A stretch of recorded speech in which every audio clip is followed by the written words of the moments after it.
بسم اللہ الرحمن الرحیم۔ السلام علیکم۔ مشہور مورخ ابن جریر طبری کہتے ہیں کہ میں ایک سال حج کے زمانے میں مکہ مکرمہ میں تھا تو میں نے خراسان، ایران اور افغانستان سمیت ارد گرد کے کئی ممالک کو کہا جاتا تھا سے آئے ہوئے ایک شخص کو یہ اعلان کرتے ہوئے سنا۔ وہ کہہ رہا تھا، مکہ کے رہنے والوں، حج کے لیے دور دراز سے آنے والوں، میری ایک تھیلی گم ہو گئی ہے جس میں 1000 دینار تھے۔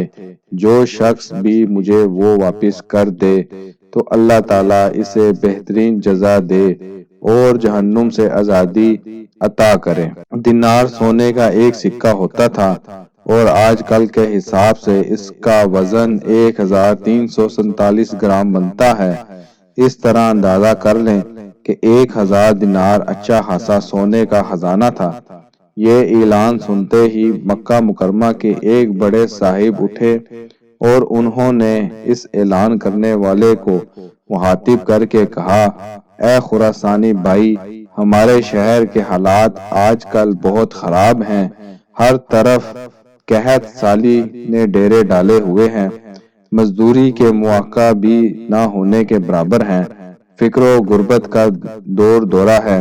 آپ کے لیے میرا مشورہ یہ ہے کہ آپ اس شخص کے لیے جو آپ کا مال بتا دے کچھ انعام کا اعلان کر دو۔ ممکن ہے کہ وہ مال کسی فقیر اور محتاج کے ہاتھ لگا ہو تو جب وہ انعام کا اعلان سنے گا تو آپ کا مال لا کر دے دے گا تاکہ اسے بھی حلال طریقے سے کچھ دینار مل جائیں۔ خراسانی شخص نے پوچھا، آپ کے خیال میں ایسے شخص کا انعام کتنا ہونا چاہیے؟ مکہ مکرمہ کے رہائشی ان بزرگ عمر شخص نے کہا کہ 1000 دینار میں سے کم از کم 100 دینار تو ہونے ہی چاہیے۔ لیکن خراسانی شخص اس پر راضی نہیں ہوا اور اس نے کہا، میں اپنا معاملہ اللہ تعالیٰ کے حوالے کرتا ہوں۔ آج مجھے مال نہ ملا تو کوئی بات نہیں، روز قیامت تو مل ہی جائے گا۔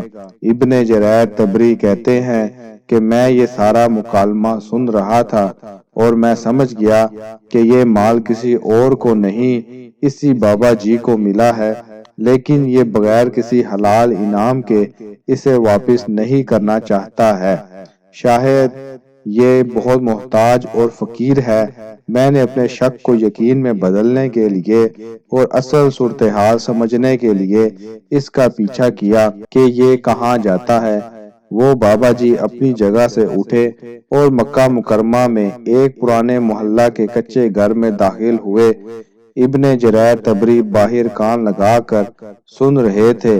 اندر گھر سے آواز آئی کہ بابا جی اپنی اہلیہ کو کہہ رہے تھے، لبابا، دیناروں کا مالک مل چکا ہے اور اب ہمیں دینار واپس کرنے پڑیں گے۔ میں نے اسے کچھ انعام دینے کا کہا لیکن وہ تو اس سے بھی انکاری ہے۔ کئی دنوں سے فاقے کی ستائی ہوئی اہلیہ نے جواب دیا، میں 50 سال سے آپ کے ساتھ غربت بھری زندگی بسر کر رہی ہوں لیکن کبھی اپنی زبان پر حرف شکایت نہیں لائی، لیکن اب تو کئی دنوں سے فاقے ہیں۔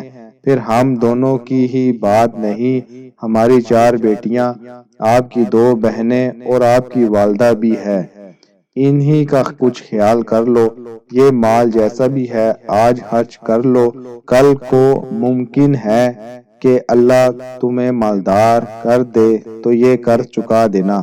بابا جی نے اپنی لرزتی ہوئی آواز میں کہا، کیا میں 86 برس کی عمر میں آ کر اب حرام کھانا شروع کر دوں جبکہ میں نے پوری زندگی صبر و شکر میں گزار دی ہے؟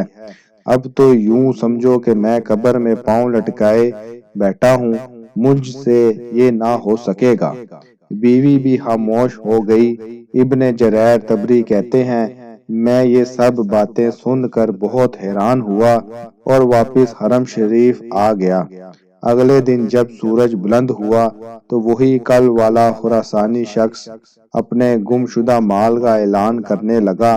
پھر وہی بابا جی کھڑے ہوئے اور انہوں نے کہا، خراسانی بھائی، میں نے کل بھی آپ کو ایک مفید مشورہ دیا تھا، اگر آپ 1000 دینار میں سے 100 دینار نہیں دے سکتے تو 10 دینار ہی دے دو، تاکہ اگر کسی غریب فقیر محتاج کو آپ کا مال ملا ہو تو اس کا بھی کچھ بھلا ہو جائے۔ ابن جریر طبری کہتے ہیں کہ اس طرح دوسرا دن بھی بیت گیا اور خراسانی شخص کو اس کا مال نہیں مل سکا۔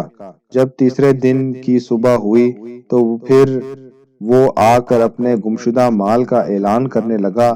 اب پھر وہی بابا جی کھڑے ہوئے اور انہوں نے خراسانی بھائی، میں نے آپ کو انعام کا اعلان کرنے کا مشورہ دیا لیکن آپ نہیں مانے، کل 10 دینار کا مشورہ دیا، اس پر بھی آپ نے انکار کر دیا، چلو 1 دینار کا اعلان کر دو۔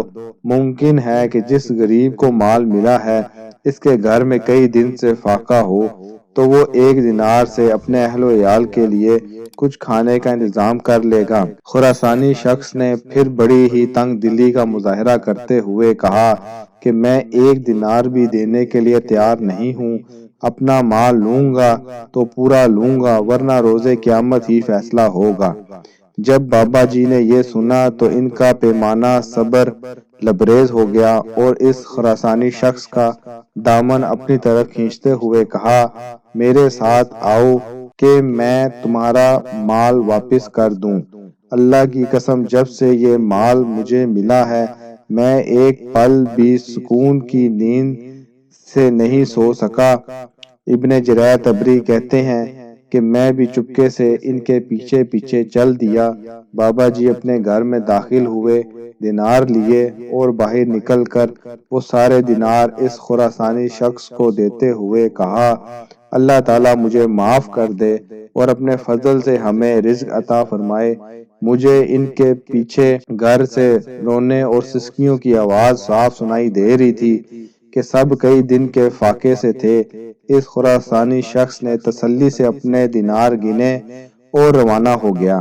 ابھی وہ تھوڑا ہی آگے گیا تھا کہ اچانک مڑا اور بابا جی کی کنیت سے انہیں مخاطب کر کے کہنے لگا، اے ابو غیاث، میرے والد کا انتقال ہوا تو انہوں نے اپنی میراث میں 3000 دینار چھوڑے تھے اور وصیت کی تھی کہ شرعی طریقے پر اس کا تیسرا حصہ یعنی 1000 دینار فقراء مساکین پر صدقہ کر دیے جائیں، اور میں مکہ مکرمہ سے یہ مال اسی نیت سے لایا تھا کہ کسی فقیر اور محتاج کو دے کر اپنے لیے اور اپنے مرحوم والد کے لیے دعا کرواؤں گا۔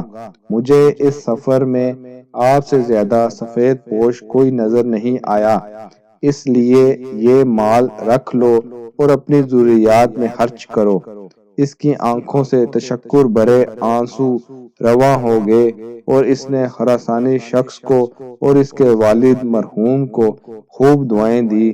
پھر جب وہ خراسانی شخص وہاں سے جانے لگا میں بھی واپس ہونے کے لیے مڑا تو پیچھے انہی بابا جی ابو غیاث کی آواز سنائی دی، بیٹا رک جاؤ، میں پہلے دن سے دیکھ رہا ہوں کہ تم میرا پیچھا کر رہے ہو اور پورے معاملے سے باخبر ہو۔ میں نے اپنے شیخ احمد بن یونس رحمت اللہ علیہ سے اور انہوں نے امام مالک رحمت اللہ علیہ اور امام مالک رحمت اللہ علیہ نے حضرت نافع رحمت اللہ علیہ سے سنا کہ حضرت عبداللہ بن عمر رضی اللہ تعالیٰ عنہ بتاتے تھے کہ جناب نبی کریم صلی اللہ علیہ وآلہ وسلم نے حضرت عمر اور حضرت علی رضی اللہ تعالیٰ عنہ کو فرمایا تھا کہ جب اللہ تعالیٰ تمہیں کوئی ہدیہ بغیر مانگے اور بغیر نفس کے انذار کے دے دے تو اسے قبول کر لینا اور رد نہ کرنا۔ پھر انہوں نے گھر کے 9 افراد کے لیے 100 دینار الگ کیے اور پورا 10واں حصہ یعنی 100 دینار مجھے عنایت کیے اور مجھے ساتھ ہی کہا کہ یہ حلال مال ہے، اسے احتیاط سے خرچ کرنا۔ ابن جریر طبری کہتے ہیں میں وہی 100 دینار 2 سال تک خرچ کرتا رہا اور خوب علم حاصل کیا۔ اللہ کریم ہم سب کو اپنے لطف و احسان سے اس کا یقین عطا فرما دے کہ جو ہمارے نصیب میں لکھا ہے وہ ہمیں ضرور ملے گا، چاہے وہ کہیں بھی ہو، اور جو رزق ہمارے حصے کا نہیں ہے وہ ہمارے کام نہیں آئے گا، چاہے ہاتھ میں ہی کیوں نہ ہو۔ بس رزق حلال کے اہتمام اور حرام روزی سے بچنے کی یہی کنجی ہے۔